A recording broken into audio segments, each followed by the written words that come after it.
기도하겠습니다. 하나님 감사드립니다. 1년 365일 모든 날들이 다 감사하지만 특별히 저희 나라 대한민국 하나님의 거룩한 제사장 나라로 세우기 위하여 이 땅 가운데 교회를 세우신 이 민족의 고유 명절 한가위를 맞아서 우리는 그 수확의 기쁨과 추수함의 소망들을 바라봅니다.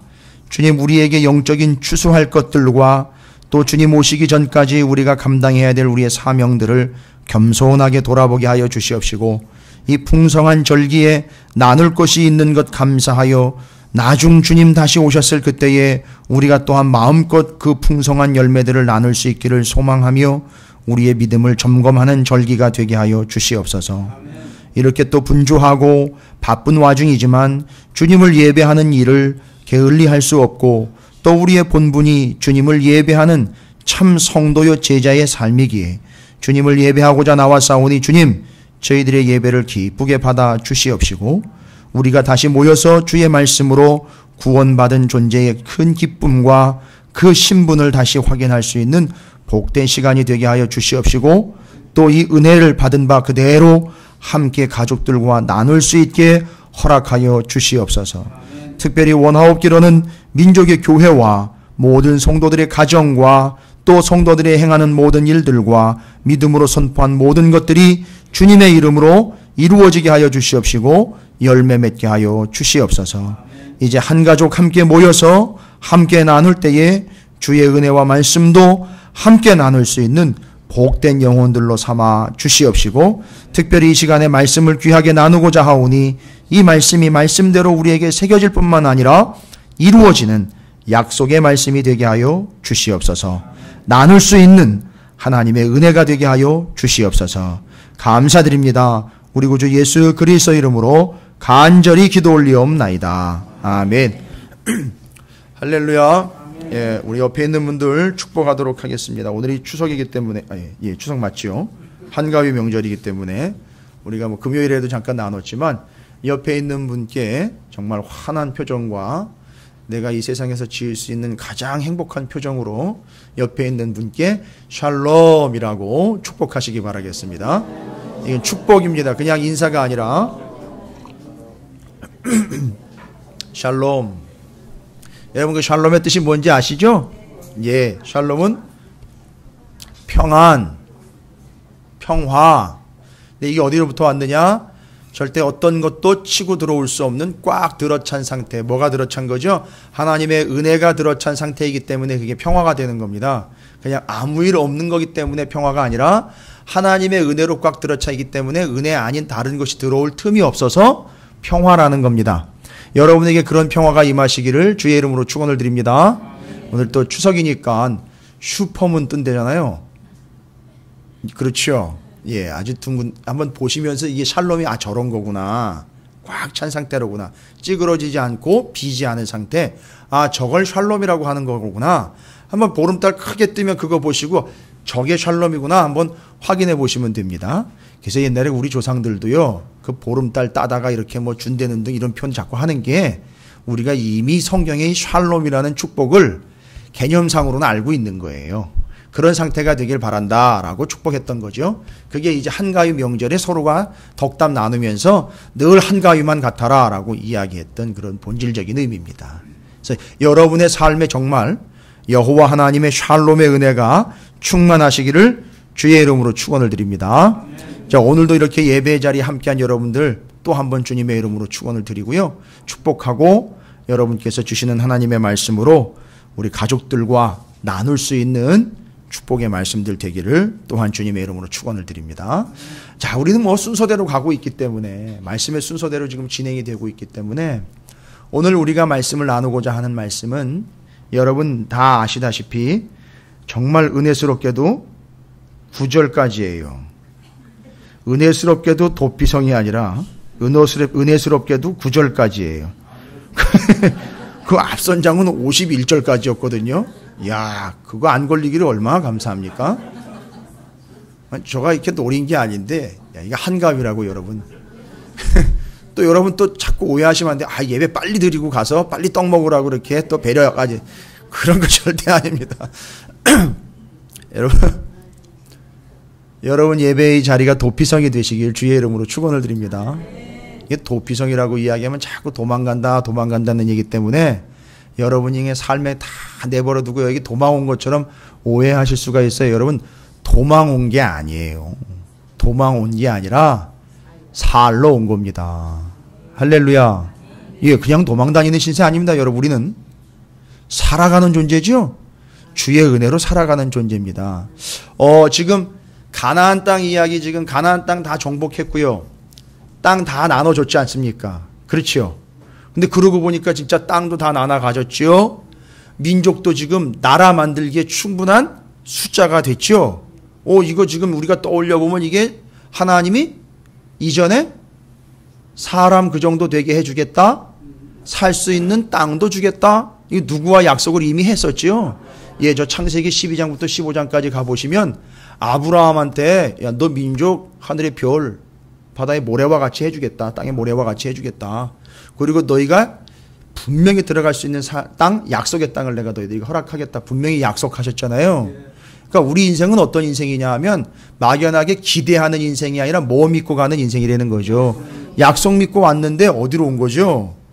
아브라함과 약속했지만 그 약속이 이스라엘의 약속이 되어서 그 민족이 60만 이상이 됐고 120만 넘어가는 어마어마한 인구가 되어 가나안 땅, 약속의 땅에 들어온 거예요. 그래서 지금 그 약속이 이루어졌는데 여러분 지금 가나안 땅 들어와서 나누어 주고 도피성이 지금 언급하고 있는 상황이거든요. 도피성 지으라는 얘기인데 도피성을 선정을 하라는 얘기인데 그 내용이나 개념은 좀 이따 말씀드리고요. 그러면 민족 됐지요. 그게 나라가 될 만큼 사람들이 많이 늘어났지요. 그렇죠? 그 다음에 살 수 있는 약속의 땅이 들어왔죠. 이거 다 약속이 이루어진 거예요. 여러분 이게 얼마 전 약속인지 아셔요? 혹시? 가나안 땅 들어와가지고 지파별로 나눠주고 민족 숫자를 세어보니까 와 어마어마한 숫자예요. 장정만 60만이었고요. 다 치면 뭐 200만 가까이 되겠죠. 어마어마한 숫자입니다. 나라 만들만한 거예요. 근데 여러분 이게 된 걸로 끝나는 게 아니죠. 이게 언제 약속한 건지 여러분 혹시 기억하셔요? 예? 이 약속이 언제적 약속인지 여러분 아십니까? 약간 이제 눈치 있는 분들 이렇게 숫자 계산을 좀 해보시면 나오기는 해요. 따지고 보면 여기 한 700년 전의 약속이에요. 와, 여러분 700년 전 약속이 이제 이루어진 거예요, 여러분. 여러분 우리 교회 개척한 지 얼마 됐어요? 이제 7년도 안 됐어요. 우리는 뭐 믿고 가는 거예요? 약속 믿고 가는 건데, 아이고, 벌써 지치시지는 않으셨죠? 예. 여러분, 이스라엘은 700년 약속 믿고 왔어요. 그 약속 믿고 가는데 정말 필요한 게 뭔지 아십니까? 야, 진짜 700년이라는 기간 동안을 민족 만들어 주겠다, 땅 주겠다라는 약속 믿고 왔는데, 여러분 중간에 700년 가다 보면 어떻게 될까요? 일반적으로 지치죠. 그 다음에 어떻게 할까요? 포기하죠. 어떻게 그렇게 잘하세요? 그러다 보면 힘들어서 약속은 뭔 약속이야. 에이. 이러기 십상이죠. 와. 그래서 그 약속 믿고 가기 위하여 필요한 게 뭐냐면 그때 필요한 게 소망과 믿음이라는 거예요. 그게 신약성경에서 계속 이야기해요. 야고보서나 고통당할 때 사람들에게 성도들에게 얘기하는 게 그게 그때 그 약속 믿고 가기 위해 필요한 게 우리에게 믿음이고 소망이라는 거예요. 야, 700년 동안이나 기다렸다가 이제 약속이 이루어졌습니다. 그런데 그 약속이 이루어지는 그 시점에서요. 이루어진 시점이에요. 그 약속, 아브라함에게 했던 약속이 이루어진 시점에서 하나님이 뭔가 또 다른 약속을 하나 하셔요. 성경에는 그걸 약속이라고 얘기 안 했는데 그건 지시고 명령이었는데 왜요? 모세한테 이미 민수기와 신명기에 이미 지시가 내려진 상황이에요. 이미 앞서서 먼저 말씀하셨어요. 뭐요? 도피성이요. 여러분 민수기 35장하고요 신명기 19장에 이미 모세오경 안에 민수기 신명기에 도피성 지으라는 얘기를 여호수아한테 한 게 아니라 그때 모세한테 이미 하셨어요. 하나님이. 그런데 그 도피성을 지으라는 명령은 모세가 받았는데 여러분 이 도피성을 지어서 완성한 사람이 누군지 아십니까? 여호수아잖아요. 그래서 항상 도피성 하면 누가 짝으로 가느냐 하면 여호수아가 짝으로 가게 돼 있어요. 왜요? 도피성을 명령받은 사람은 모세지만 명령받은 걸 그대로 완성해낸 사람은 여호수아예요. 그래서 여러분 오늘 제목이요. 말씀 제목이 여호수아 도피성. 이건 듀엣으로 가야 돼요. 듀엣이요. 커플도 아니고 듀엣이요. 둘이 똑같은 거예요. 여기서 하나 빠져버리면 의미 없는 거. 근데 잘 보세요. 여호수아 도피성. 도피성을 여호수아가 완성했어요. 여호수아, 호세아, 예수아, 예수 도피성. 오늘 뭔 얘기 하려는지 여러분 감 잡히세요? 구약에서는 누가 완성을 했죠? 도피성을요? 여호수아. 근데 이 여호수아라는 이름이 신약으로 넘어오면 그 이름이 뭐가 돼버려요? 이게 똑같은 얘기라는 거 아시죠? 여호수아, 예수아, 호세아, 예수 다 똑같은 말이에요. 그러니까 신약에 오면 저 여호수아 도피성이 예수 도피성이 된다는 거예요. 여기까지만 일단. 그래서 이 도피성을 구약에 완성해낸 사람이 누구냐 하면 여호수아입니다. 여러분 도피성이 뭘까요? 다 정리하고요. 정비 싹 하고 각 지파별로가 아니라 요단 동편과 요단 서편. 그러니까 요단강 건너오기 전에 지금 세 지파가 지금 이미 자리를 잡고 살고 있죠. 거기 3개 성읍이에요. 성. 도시를 3개를 정하고 또 요단강 넘어온 쪽에 지금 9지파 반이 살고 있는 여기에다가도 3개의 도시를 선택을 하려는 거예요. 건설을 하라가 아니라 이미 있는 도시에다가 용도를 변경하려는 거예요. 어떻게 해요? 여기는 다 뭐 하는 곳이다? 도피성으로 바꿔버리려는 거예요. 근데 여러분 도피성이 뭘까요? 예전에도 제가 한번 말씀드렸는데 한 나무꾼이요. 나무를 하다가 이 도끼 자루에서 도끼 날이 빠져가지고요. 집을 넘어가 버렸어요. 담을 넘어가 버렸습니다. 그 지나가던 행인이 정확하게 정수리에 맞아버렸어요. 이 사람은 그게 빠져나가서 그 사람에 맞았는지도 몰라요. 이상한 소리가 나가지고 이러면 소리가 나가지고 이상하다 싶어가지고 가봤더니만 죽었어요. 피를 흘리면서 죽어 있습니다. 큰일 난 거예요. 이건 자기가 의도를 해가지고 죽인 게 아니거든요. 큰일 났습니다. 이스라엘은요. 우리도 지금 친척들 이렇게 명절날 만나지만요. 이스라엘 사람들에겐 친척이 상당히 중요해요. 친척이 왜 중요하냐 하면 친척이 빚을 지잖아요. 이 빚을 누가 떠안는 줄 아세요? 기업 물을 자라고 나와 있는 첫 번째 책임 있는 첫 번째 친척이 그걸 물을 책임이 있어요. 그래서 그걸 갚아주고 다시 찾아와서 회복시켜줄 수 있는 의무가 있습니다. 이 친척에게요. 그러니까 그 보아스 있잖아요. 룻과 보아스 얘기해서 룻이 과부로 들어왔을 때 그 룻을 책임져야 되는 첫 번째 책임자가 원래 있었어요. 근데 그 사람이 포기한다고 뭘 벗었죠? 신발을 벗어 던졌어요. 그러니까 그 다음 책임자, 두 번째 책임자가 누가? 보아스가 그걸 떠안게 된 거예요. 야, 이거 대단한 겁니다. 첫 번째로 그래서 그런 재산적인 것을 감당해 줄 수 있는 책임 가진 사람이 전문적인 용어로 히브리 용어는 고엘이라 그래서 이걸 고엘 제도라고 그래요. 이거는 기억 안 하셔도 됩니다. 기업물을 짜라고 표현이 되어 있어요. 그 다음에 이 친척이 또 뭘 해줄 수 있느냐면 내 제일 가까운 친척이 죽으면 그거에 대해서 보복을 할 수 있는 권한이 있어요. 이 사람이요. 그러니까 지금 이 도끼에 지나가다가 맞아 죽은 이 사람의 기업물을 짜 친척이 제일 넘버원이 쫓아와가지고 죽은 걸 대신해서 죽일 수 있다는 거예요. 이건 유대 법이 원래 이렇게 돼 있어요. 그러니까 이걸 부지 중에 그냥 의도하지 않고 죽인 이 사람은요. 이건 큰일 나는 거예요. 이제 이걸 식구들이 알면, 그 친척들이 알면. 어떻게 같이 송편 나눠 먹고 이 추석 때 모이는 여러분 친척들이 그럴 책임들을 좀 감당해 줄 만하십니까? 여러분이 그런 책임을 감당하시기 바랍니다. 여러분께서 그런 역할들을 감당해 주시면 돼요. 여러분이 예수님 믿는 자들로서 그렇게 감당해 주시기를 부탁을 드립니다. 그러니까 이 실수로 죽인 이 사람은 이거는 정말 이젠 하늘이 다 무너져 내리는. 이 사람 생 끝난 겁니다, 여러분. 잘 보십시오.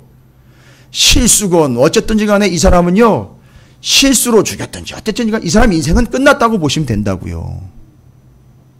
여러분, 이게 이해가 되세요? 아니요. 이건 겪어보지 않으면 몰라요.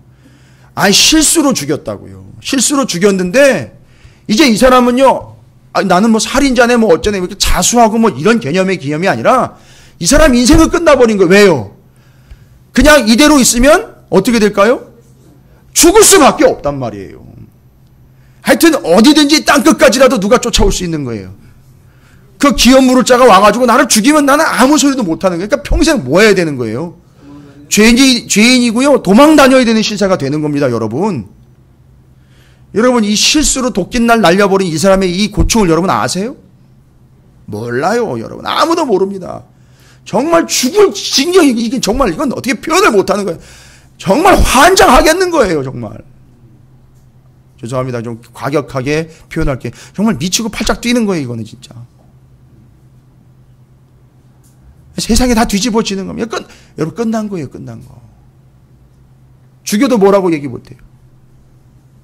자, 바로 그때. 이렇게 정말 억울하게 죽지 아니할 수 있도록, 억울하게 죽는 일이 없도록 하기 위해서, 이런 사람을 위해서, 이거 내버려두면 그냥 완전 밥 돼가지고 죽여버려도 누구도 얘기 못하는 이런 불쌍한 사람들을 위해서 만들어 놓은 것이 뭐예요? 도피성이었다는 거예요. 그러니까 이 사람은 그 일이 터지기 전까지는 도피성에 관심도 없었던 거예요. 그죠? 근데 정말 터지고 나니까 도피성 6개 어디 있나? 도피성 6곳이 얼마나 먼가? 가는 길은 어떻게 가는 건가? 표지는 어디 있나? 길은 잘 닦여 있나? 이런 게 이제 그제서야 관심이 되는 거예요. 그죠? 이 사람도 알고 있는 거 아닙니까? 어디로 가야지 산다는 거죠? 누구한테 가야 된다가 아니에요. 어디로 가야 되는 거죠? 도피성으로 빨리 도망가야 이 사람 살 수 있는 거예요. 그러니까 도피성이 어디 있는지를 빨리 확인을 해요. 근데 확인을 해서 네이버 검색해가지고 갈 수 있는 게 아니에요. 그냥 보면 도피성 가는 길이라는 표지판이 여기저기 있어야 돼요. 아, 원래 이 법의 목적이 그거예요. 이렇게 억울한 일을 당한 그 사람들을 위해서 도피성으로 쉽게 찾아갈 수 있도록 폭 14m, 유대의 전승에 의하면요. 제가 언젠가 한번 말씀드렸을 거예요. 요 앞에 지금 무항로가 폭이 몇 메다인지 모르겠어요. 한 반 차선 정도 될까요? 그 정도의 넓이로 늘 정비를 해놔야 되고요. 돌멩이 치워줘야 돼요. 풀 다 깎아야 되고요. 표지판 잘 꽂아줘야 돼요. 곳곳에 방향 잘 지시하게끔. 왜요?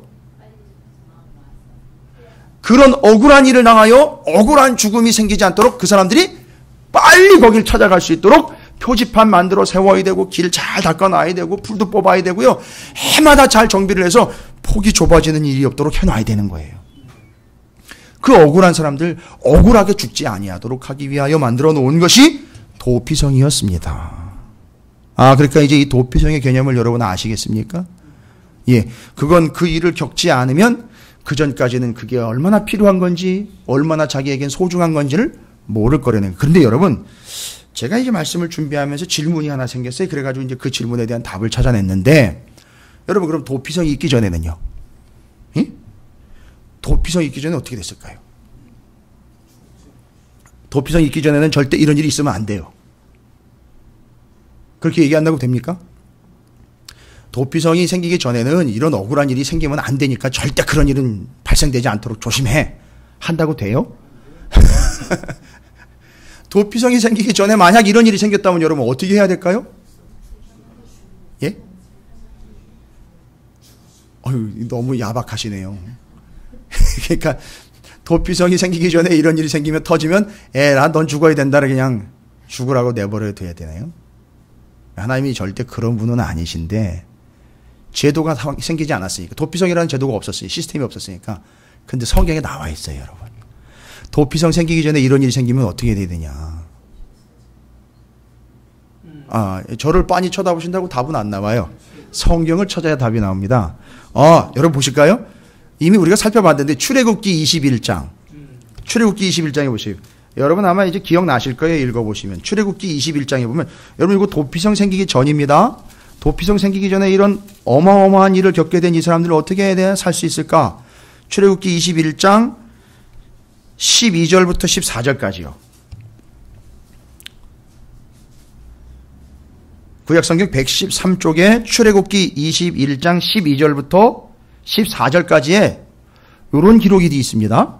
보시면 사람이 사람을 쳐 죽인 자는 반드시 죽여야 돼요. 그러니까 여러분 근데 아까 그 사람은 쳐 죽인 게 뭐 어떻게 보면 쳐 죽인 게 맞긴 맞네요. 그죠?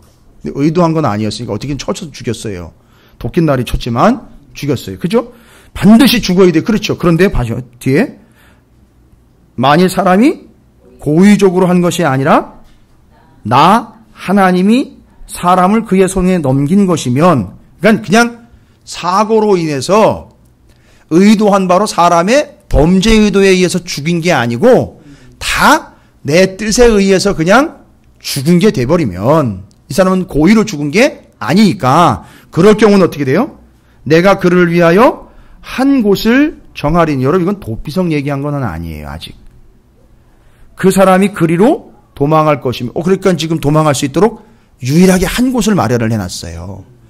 그래서 14절을 보니까 거기가 어딘가 보니까 이제 나옵니다. 사람이 그의 이웃을 고의로 죽였으면 너는 그를 내 제단에서라도 잡아내려 죽일지니라. 그러니까 도피성 생기기 전에 실수로 사람을 죽여서 정말 오해받아서 이제 죽게 된 이 사람이 죽지 않도록 어디를 마련을 해야 되는 거죠? 한 곳? 거기가 어디예요? 제단이라는 거예요. 제단이면은요. 지금은 아직 출애굽기니까 어디죠? 성막의 제단. 저쪽 솔로몬 시대 이후로 가면 성전의 제단. 근데 정말 재밌는 게요. 딱 솔로몬이요. 성전 봉헌하고 왕 딱 되고 난 다음에 여러분 이런 사건이 한번 발생이 돼요. 도피성으로 피해가지도 않고 도피성도 멀다고 바로 성전 제단으로 들어가가지고 뿔 잡아가지고 산 사람이 있어요. 성경에 나옵니다. 열왕기서에 나오고. 그러니까 지금 출애굽기를 먼저 살펴봐야 돼. 그러니까 지금 도피성 생기기 전에는 그런 이상한 일이 생겨서 억울하게 죽지 않기 위하여 어디로 들어가면 되는 거였죠? 성막 안에 제단으로 가면 되는 거예요. 그럼 이 사람은 어떻게 되는 거죠? 억울하게 죽지 않고 살 수 있습니다. 그러니까 도피성 생기기 전에요. 그러니까 도피성 생기기 전에는 이런 억울한 일이 생기면 잽싸게 어디로 가야 돼요? 성막으로 뛰어들어가야 되는 거예요. 그리고 거기서 제단 앞에 가서 탁 무릎 꿇어야 되는 거예요. 그 제단 붙잡고 있어야 돼요, 여러분. 그래야 삽니다. 이거 재밌는 거죠. 근데 이제 이게 문제가 뭐냐면요. 성막은 이스라엘 전체 그 12지파의 진영에 어디에 위치해 있죠? 한 가운데 있어요. 예. 방향성은 정확한데, 저 변두리에 사는 사람은요, 정말 힘들게 뛰어오면, 뛰어오다 보면 좀 힘들 수 있어요. 그죠? 그렇지만 어쨌든 방향성은 정확해요. 어디요? 성막이죠. 가운데로 무냥무직장 뛰어가면 되는 거예요. 그냥. 뒤에 볼 필요 없이 그냥 가운데로 마구 뛰어가면 되는 거예요. 그래야 사는 거예요. 여러분 근데 지금 우리는 도피성 이야기하는 중에 도피성 생기기 전에는 어디로 가야 생기는 거냐? 그럼 이런 억울한 일이 생겼을 때. 근데 어디로 가는 거죠? 성막 성전에 제단으로 가야 된다는 거죠. 여러분 그럼 왜 그 사람은 거기로 가면 살 수 있는 걸까요? 왜 성막의 제단으로 가야 살 수 있는 걸까요? 예? 그럼 한 군데 더 볼까요? 한 군데는 어디냐면요. 여러분이 이제 시간이 좀 흐르고 난 다음에 열왕기상에 나오면 제가 읽어 드릴게요. 여러분 찾지 마시고. 열왕기상 1장 50절에 이제 표시만 해 놓으십시오.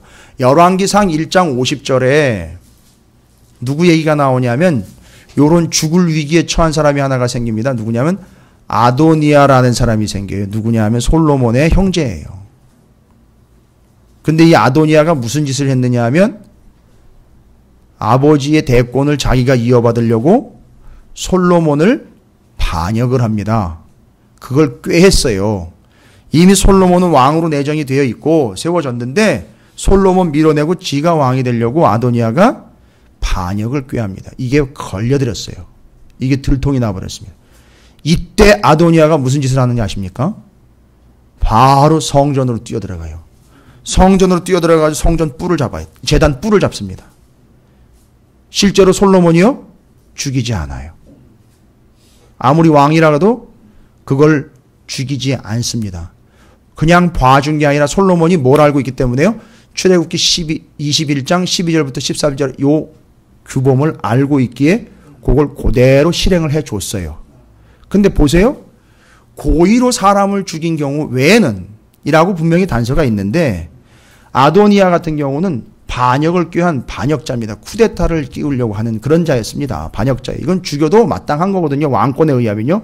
그런데 솔로몬은 하나님의 법을 일단 지키는 걸 따랐어요. 그래서 출애굽기 21장 12절부터 14절까지의 법을 지켜줍니다. 그래서 아도니아가 살아요. 살려줍니다. 열왕기상 1장 50절에 뭐라고 나와 있느냐? 아도니아도 솔로몬을 두려워하여 일어나 가서 제단 뿔을 잡으니 라고 나와 있어요. 그래서 아도니아가 살은 거예요.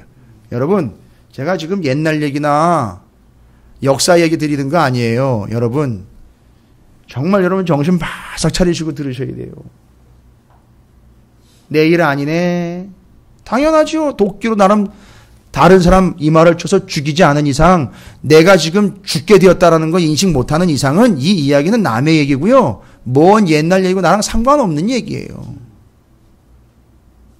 근데 이거는 어느 한 사람을 위해 얘기한 게 아니라 너희들 모두가 다 이런 신세 될 거다라는 걸 이미 아시고 하나님이 도피성이라는 약속을 주신 거예요. 여러분 이걸 깨닫는 거예요. 지금 우리가 말씀을 통해서요. 여러분 이건 아무리 쉽게 설명을 드린다고 이해되는 게 아니에요. 이건 겪지 않으면 몰라요. 이거 이런 일 겪지 않은 사람은 절대 모릅니다. 아직도 제단 뿔 잡지 않고요. 아직도 도피성으로 가야 자기가 산다는 걸 깨닫지 못하고 그냥 그렇게 도망다니는 신세로 살아가고 있는 사람들이 한둘이 아니에요. 신앙생활 그렇게 하고 있다고요 지금. 여기저기 도망다니면서 살살 빠져다니면서 지금 신앙생활하고 있는 사람들이 한둘이 아니에요. 여러분 죄송합니다. 그러다 죽습니다. 걸리면 죽는 거예요 그거는. 성질 지저분한 담임 목사 만나가지고 죽는다는 게 아니라 결국 그의 운명은 죽게 돼 있는 거예요. 그렇게 살다가는. 살살 빠져다니다가. 언제까지 도망 다닐 수 있습니까? 아니요. 절대 못합니다. 이게 지금 도피성이 기록된 이유예요. 도망 다닌다고 될 게 아닙니다. 반드시 도피성으로 피해 가야 살 수 있는 거예요. 근데 왜 도피성으로 가야 되는지를 제가 설명드리기 위해서 출애굽기 21장 12절부터 14절까지 나와 있는 성전 제단으로 도망가면 살더라는 거예요. 이유를 봤더니만 딱 두 가지입니다. 여러분. 잘 정리하세요. 모른다고 나중에 얘기하지 마시고요. 이게 성경에 분명히 예수님이 오셨을 때 이거 알아? 라고 물어보신 거예요. 그러니까 모르니까 예수한테 안 온 거예요. 그게 뭐예요? 그러니까 그게 피해 다니면서 도망 다니다가 죽는 신세가 돼버린 거예요. 그러니까. 그 두 가지 때문에 왜 성막의 성전에 제단으로 가느냐. 잘 보세요. 거기다가 아도니아는 거기 가가지고 뿔을 만졌어요. 여러분 그 뿔에다가 뭐 한 줄 아십니까? 제사 드리고 그 제물의 피를 제단 뿔에다 바른다고요, 여러분. 그건 뭘 이야기하는 겁니까? 그 사람의 죄를 위하여 제물을 잡고 그 피를 거기다가 바른 거예요. 그리고 제물은 거기다가 태운 거란 말이죠. 그러니까 죄 용서를 받았다는 거예요. 그러니까 두 가지 잘 보세요. 제단에 두 가지 뿔, 그 다음에 제단. 이거 누가 주관합니까? 누가요? 정확하게 얘기를 하셔야 돼요. 이거 누구의 명령이나 누구의 허락이나 누구의 집도가 없이는 일반 제사장도 안 돼요. 대제사장이 직접을 해야 됩니다. 그러니까 왜 글로 가느냐 하면 대제사장이 거기 있기 때문이고요. 첫 번째. 두 번째는요. 거기에 뿔을 잡았다. 뭐죠? 피가 있기 때문이에요. 왜요? 피는 뭘 얘기합니까? 뭘 상징해요? 생명을 상징하는 거예요. 그러니까 대제사장이 있는 거기에 가서 그 죄를 사함받기 위하여 제물 잡아 피를 바른 뿔을 잡는 건 내가 이 피를 의지하여 내 생명을 얻기를 원합니다라는 신앙의 고백으로 받아들인 거예요. 그래서 그를 살려준 거란 말이에요. 그러니까 그 제단 바로 그것은 제사장, 대제사장과 희생의 피가 있기 때문에 그 사람이 걸로 가면 사는 거란 말이에요. 정리되셨습니까? 이게 출애굽기에 나와 있는 법이에요, 여러분. 목사님 그거 뭐 알아야 됩니다. 예수님이 이걸 얘기하고 내가 그나라고 이야기했다고요. 그러니까 예수님 믿어도 그만 안 믿어도 그만 이렇게 돼버린 거예요. 근데 여러분 이 죄를 진 사람은요. 가도 그만 안 가도 그만 여러분 이렇게 얘기할 수 있습니까? 감히? 아니요. 이 사람은 반드시 글로 뛰어 들어가야 되는 거예요. 그래야 산다고요. 나는 뭐 그렇게 큰 죄 안 졌는데요. 이제 이게 심각한 병이 되는 거예요. 이제 그러다가 이제 돌아다니다가 죽는 거예요.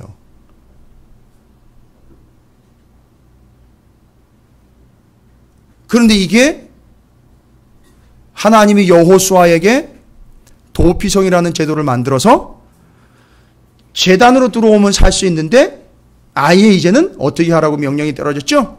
6개의 성읍을 정해서 어디서 효과가 나타났던 것처럼 성막에 제단에 도망가면 살 수 있었던 효과가 나타난 것처럼 어디로 가면 살 수 있도록요? 도피성으로 가면 살 수 있도록 6개의 성읍을 정한 거예요. 그러니까 이런 기가 막힌 일로 죽을 수밖에 없는 자들이 생기게 되면 이제는 어디로 가면 돼요? 도피성으로 뛰어가면 돼요. 물론 성막으로 뛰어 들어가도 돼요. 그거 오지 말라고 막지 않았어요. 그 의미를 그대로 어디다가 옮겨놓은 거죠? 그러니까 도피성에다가 옮겨놓은 거예요. 그리고 잘 보십시오.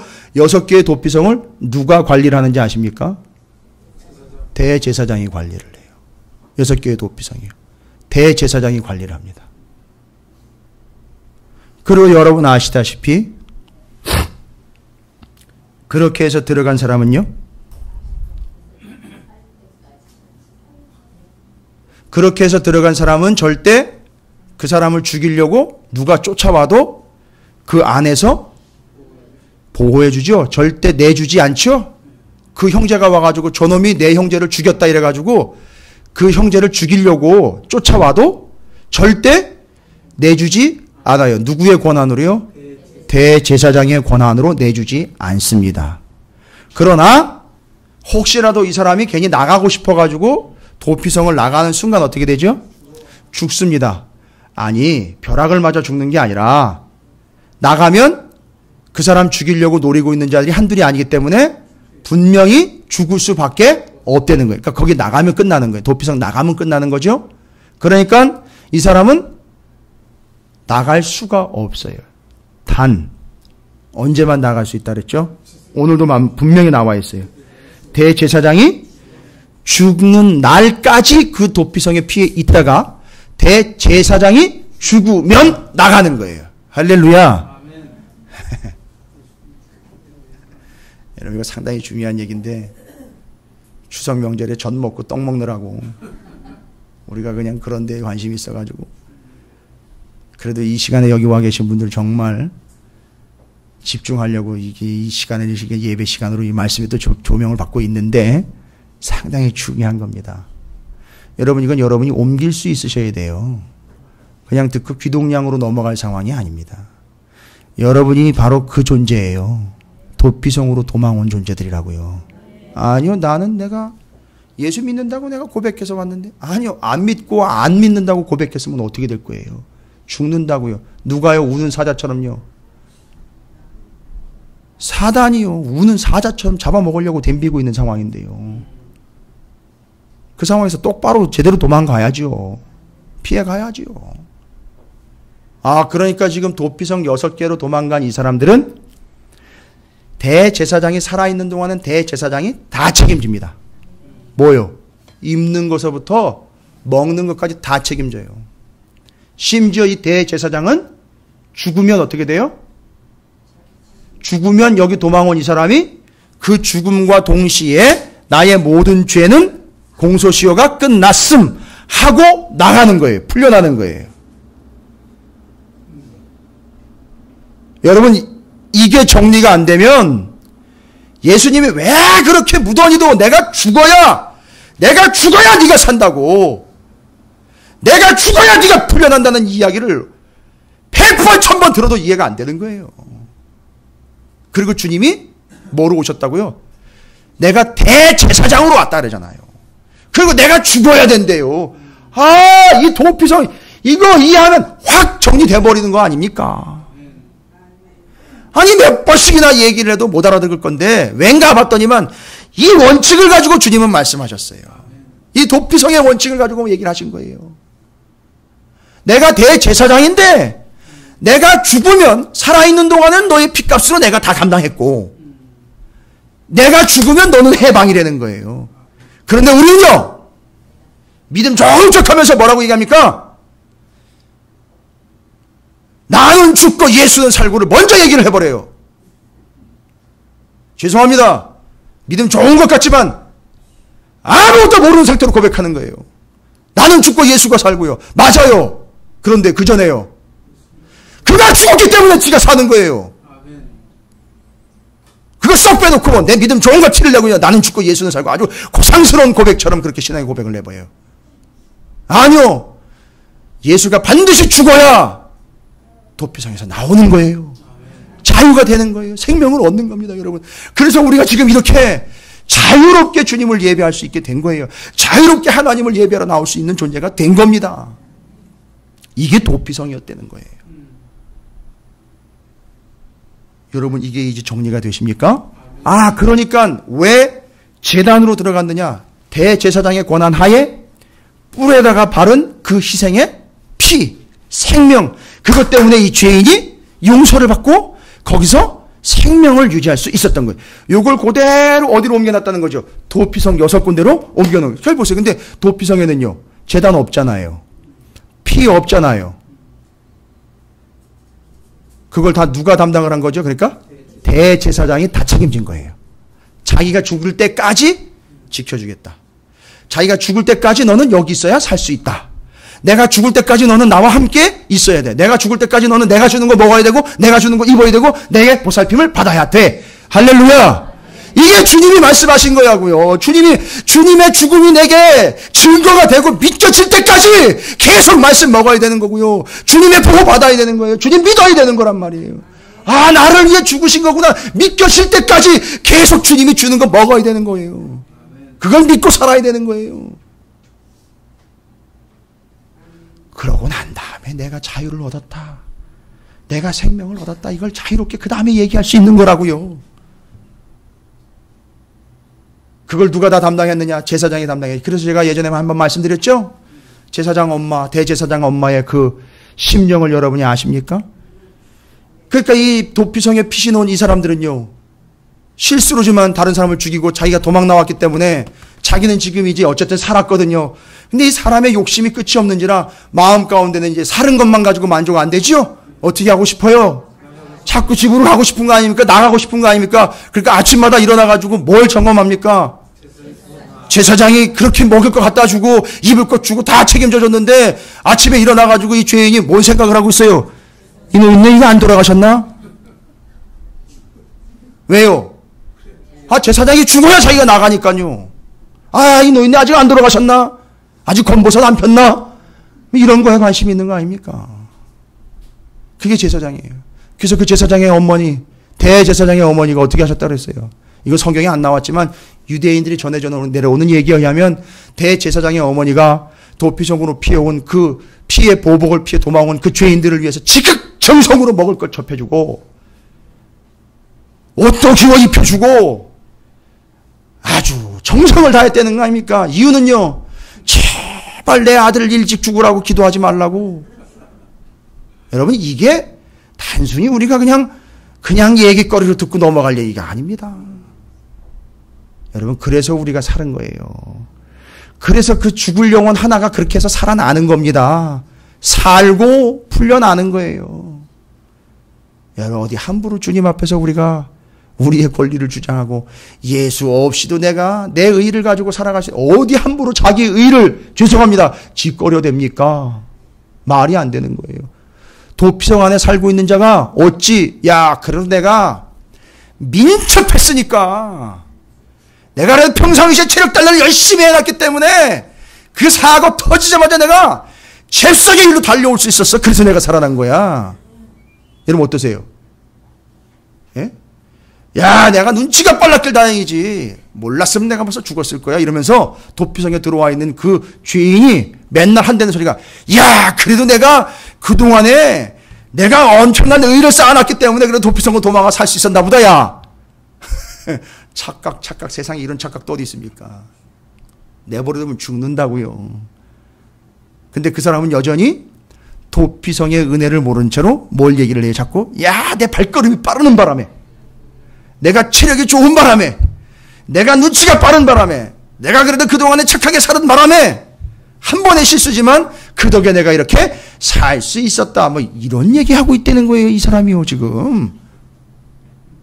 예? 근데 이게 교회 안에서도 들린다니까요. 은근히 이렇게 듣다 보면요, 그러는 바람에 그런 내가 이렇게 여기까지 왔지. 뭐 이런 얘기하는 사람들이 수두룩해요, 여러분.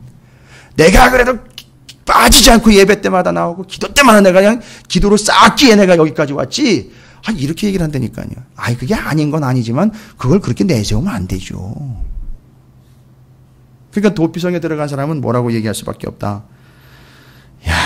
이 도피성 없었으면 난 죽었구나.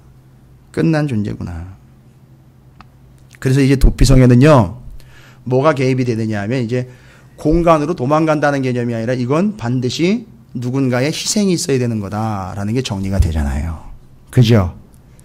이게 누군가의 희생이 있어야 된다라는 게 정리가 됩니다. 그런데 재밌는 거는요, 구약 성경을 쭉 보다 보면 도피성에 대한 얘기가 이 이후로는요, 언급이 별로 안 돼요. 성경에 보면 여호수아 이후로 보면은요, 자주 좀 언급이 돼야 되는 거 아닙니까? 이렇게 은혜스러운 건데요. 그죠? 근데 언급이 잘 안 돼요. 도피성에 대해서 얘기할. 그럼 도피성이 없는 게 아니라 하나님이 계획하신 게 있었어요. 도피성을 통해서 깨닫는 거예요. 6개의 성을 통해서 깨달으라고 주신 거. 뭘 깨닫느냐? 제가 하도 많아가지고 다 할 수 없고요. 시편에 보니까 시편에 많은 구절들이 여러분 들어보세요. 그냥 들으시면서 이거였구나. 구약 성경의 중간에 도피성 얘기가 잘 안 나와요. 이제 이 이후로는요, 도피성 얘기는 안 나오는데 요건 계속 나와요. 도피성 얘기는 안 나오는데 계속 나와요. 시편, 특별히 시편에 아주 도배가 돼 있어요. 왜일까요? 시편은 하나님이 지으신 게 아니죠. 사람이 신앙의 고백을 하나님께 올려드린 거죠. 살아본 놈이 얘기하는 거예요. 어디로 도망가서 살아본 사람이요? 도망가본 사람이 알고 고백하는 건 들어보세요. 기가 막힙니다. 너희가 가난한 자의 계획을 부끄럽게 하나 오직 여호와는 그의 피난처가 되시도다. 하나님은 우리의 피난처시요 힘이시니 환난 중에 만날 큰 도움이시라. 만군의 여호와께서 우리와 함께 하시는 야곱의 하나님은 우리의 피난처시도다. 만군의 여호와께서 우리와 함께 하시는 야곱의 하나님은 우리의 피난처, 내가 나의 피난처로 속히 가서 폭풍과 광풍을 피하리라 하였도다. 나는 주의 힘을 노래하며 아침에 주의 인자하심을 높이 부르오리니 주는 나의 요새이시며 나의 환난 날의 피난처이심이니라.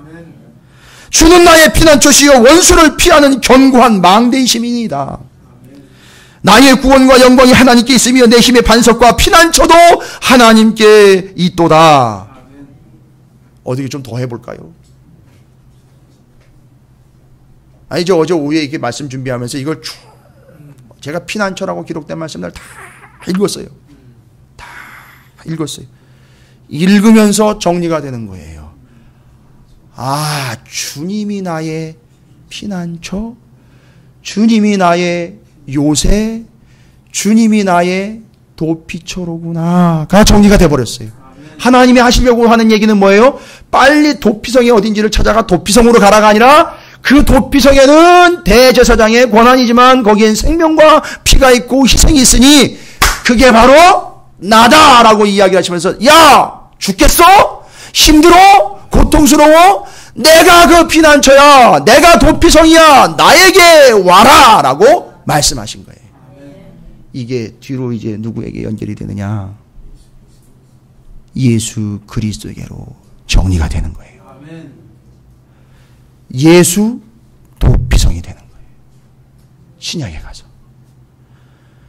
그러니까 이 도피성 만들라는 얘기는 가나안 땅 정복하고 난 다음에 도피성 만들라는 얘기는 하나님이 또 다른 700년 전에 약속하신 게 땅과 사람이었죠. 이루어졌죠. 도피성 만들라는 얘기는 또 뭐 하시는 거예요 지금?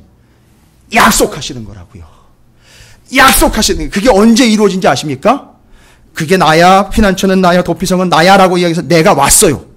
하나님이 아예 나야, 도피성, 피난처가 나야라고 이야기를 하다가 몇 년 만에 오신 줄 아십니까?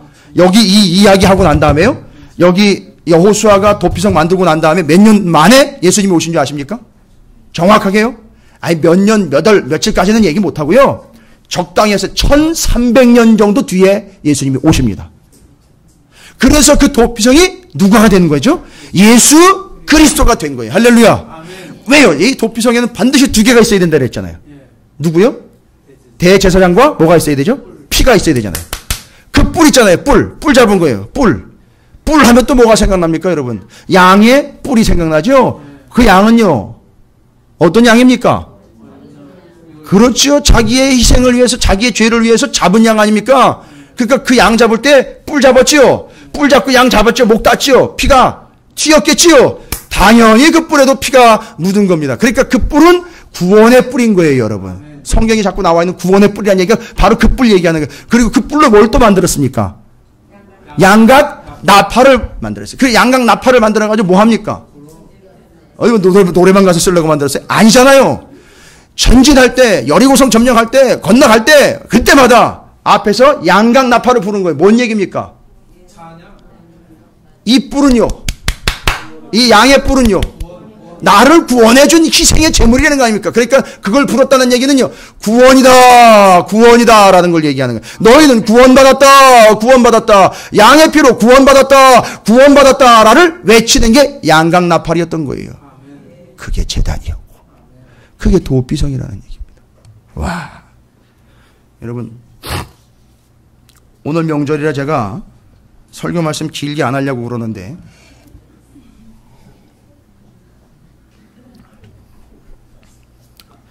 전혀 안 믿으시는 눈치 같아요. 그래서 이제 우리가 이 전후 관계가 정확하게 정리가 되고 난 다음에야 나는 죽고 예수 사는 게 먼저가니, 예수가 죽었기 때문에 내가 살았는데, 사도 바울의 고백이 이제 연결. 이제는 내가 사는 것 아니고 내 안에 예수 그리스도께서 사시는 것이라.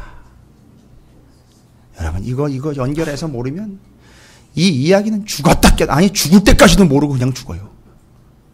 잘 보세요.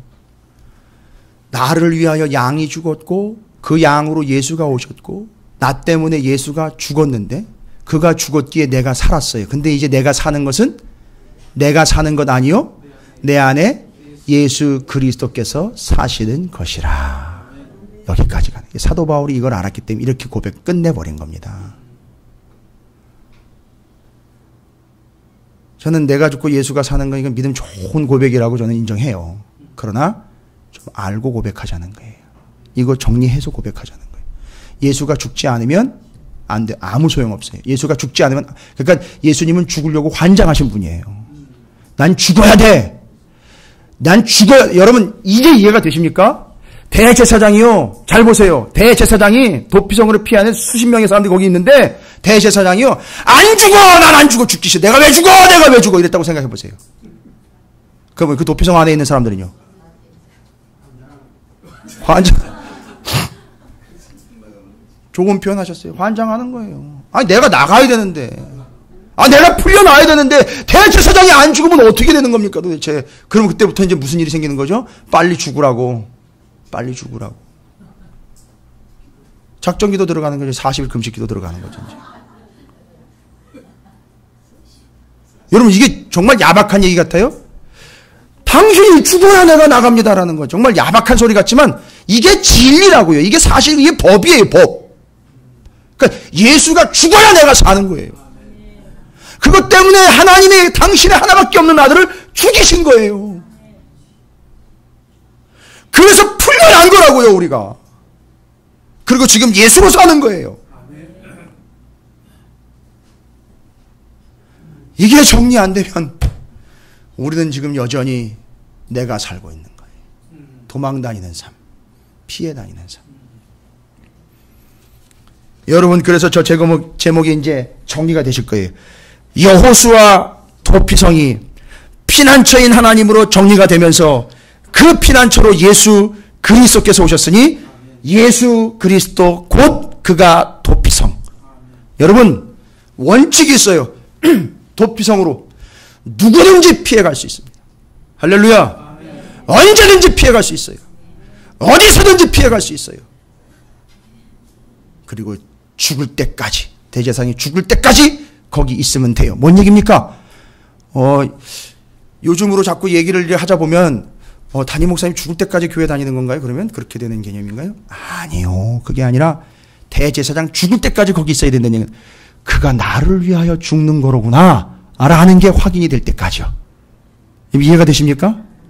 그래서 재밌는 거는 뭐냐 하면 오늘 말씀에도 나와 있어요. 글로 피해갈 수 있는 사람들 있잖아요. 도피성으로 피해갈 수 있는 사람들은 내국인뿐만 아니라 거류민, 곧 외국인들도 거기 도망갈 수 있다라고 분명히 얘기하고 있어요. 할렐루야.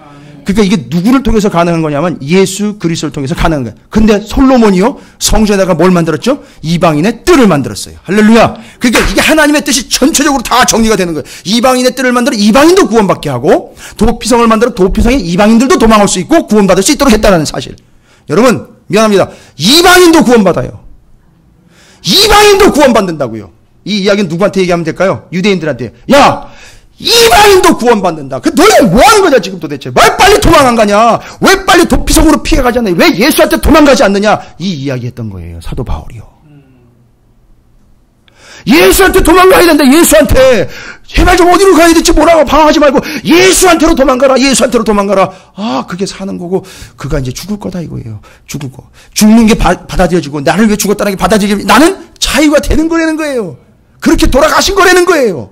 여러분 정리되십니까? 제가 더 확실하게 정리해 드릴게요. 이제 구약의 도피성 몇 개지요? 6개. 6개 정했는데 그냥 정한 게 아니에요. 6개 이 성읍도 그냥 정한 게 아니라고요. 그 이름 하나하나에 깊은 의미와 뜻이 담겨 있어요. 하나님 정말 오묘하신 분이에요. 정말 기가 막힌 분이에요. 6개 성읍을요, 이름 빨리 외워가지고 알아먹기 쉽게 기억하고 있다가 글로 가라는 얘기가 아니라 6개를 다 종합해보고 6개를 다 다시 묵상해봐도 그건 곧 예수라는 게 나와요. 답이. 도피성 6개입니다. 게데스, 세겜, 헤브론, 골란, 라못, 베셀. 6개인데요. 하나하나씩 좀 차근히 설명할게요. 이거 설명하고 말씀 마칠게요.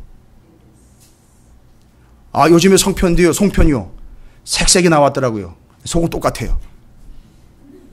맛은 똑같아요. 그것처럼 설명은 다 다르고 지역은 다 다르고 위치는 다 다르지만 본질은 똑같다는 거예요. 잘 들어보세요.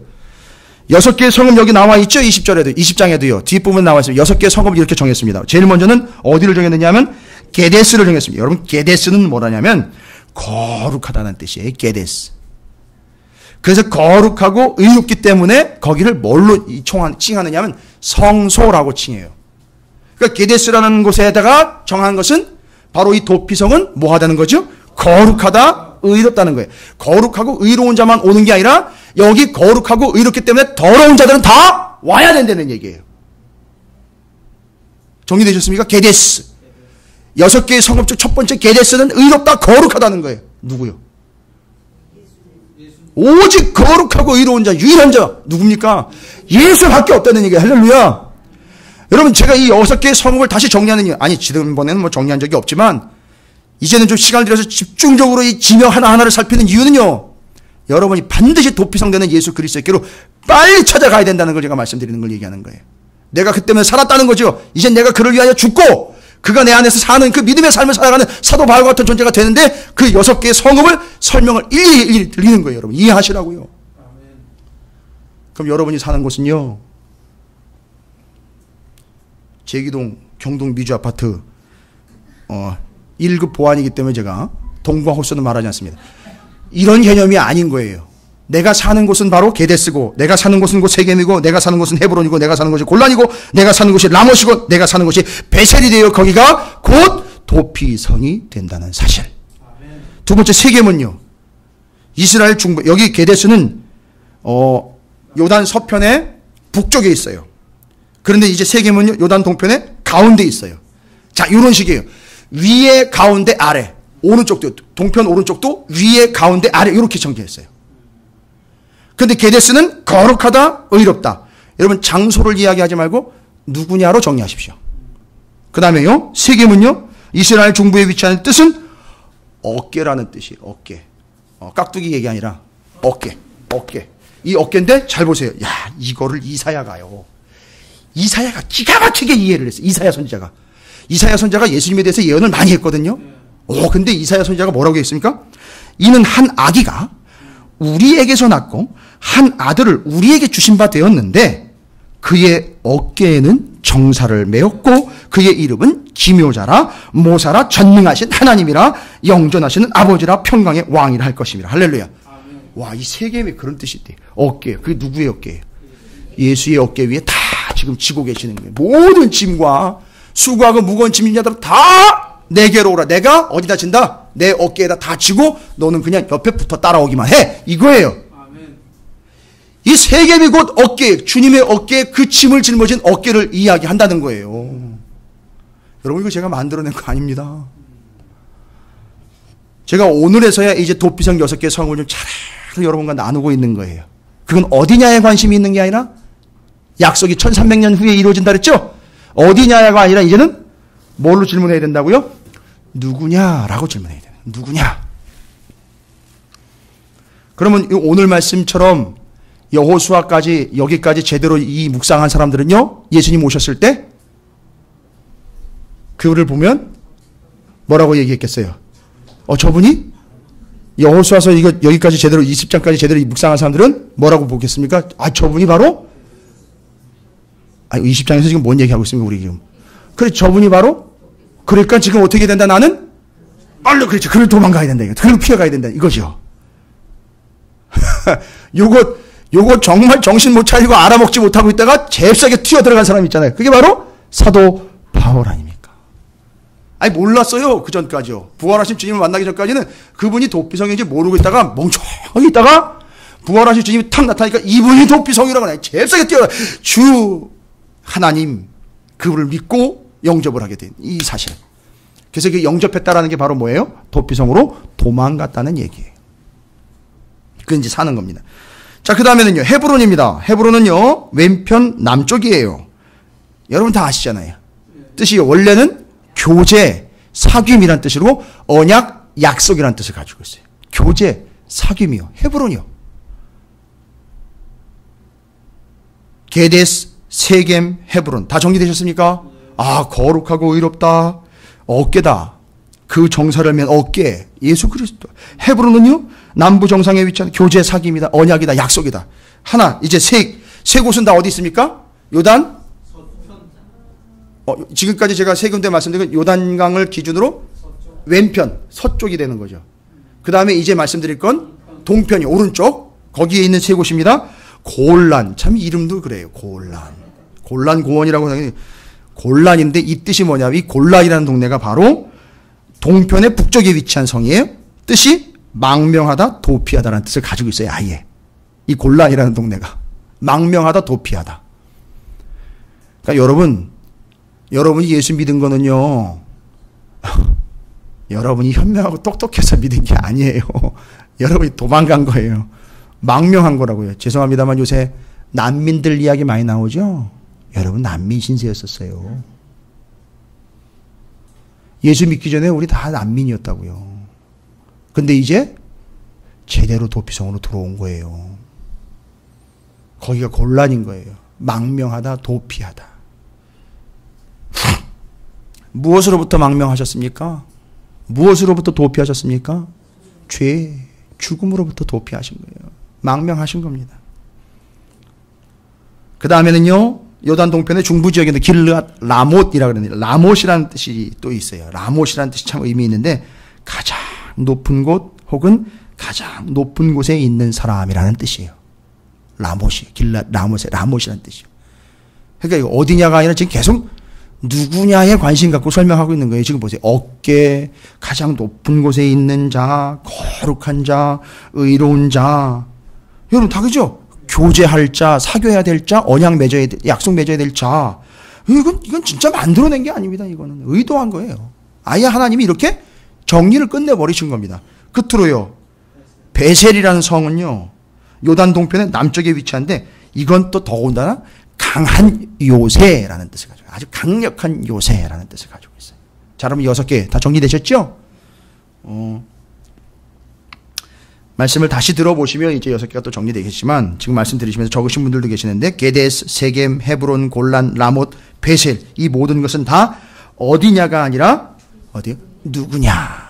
그래서 정리가 끝났어요. 그래서 그 약속이요, 지금 도피성 만든 거는 그 누구냐가 올 때까지 이거 믿고 가라는 거죠.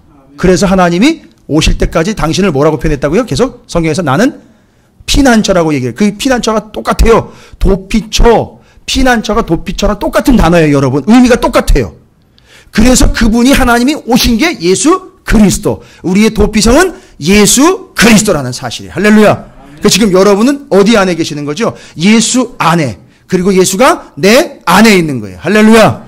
그래서 우리가 성소가 되는 거죠. 그래서 우리가 잘 보세요. 우리가 도피초로 도망간 존재가 됐지만 우리 안에 주님이 계시기 때문에 우리가 또 뭐가 될 수 있는 거예요? 도피처가 될 수 있다고요. 누구에게요? 저 지금 돌아다니고 있고 방황하고 있는 저 죽어가는 자들에게 도피처가 될 수 있어요. 그래서 교회가 뭐가 될 수 있는 거죠? 근데 반드시 도피처가 되려면 교회에 아까도 얘기했죠? 2가지가 있어야 된다 그랬잖아요. 제사장과 피가 있어야 된다 그랬잖아요. 그죠? 구원의 피, 구원의 뿔. 그러니까 대제사장은요?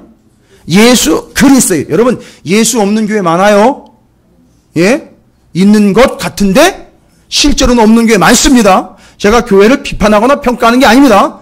정확하게 도피처가 되려면, 교회가 도피처가 되려면 예수 외에는 아무것도 있으면 안 돼요. 그리고 반드시 예수가 우리를 위하여 피를 흘리신 증거, 믿음의 고백이 있어야 도피처가 되는 거예요. 할렐루야. 그러면 여러분, 제가 오늘 이 추석 명절에 여러분 축복하겠습니다. 여러분의 가정이 그 도피처가 되기를 주님의 이름으로 축원합니다. 그 도피성이 되기를 주님의 이름으로 축원합니다. 그러면요, 딱 2가지 확인하시면 돼요. 예수가 있느냐, 예수가 나를 위해 돌아가신 그 피의 흔적이 있느냐, 이 2가지 확인하시기 바랍니다.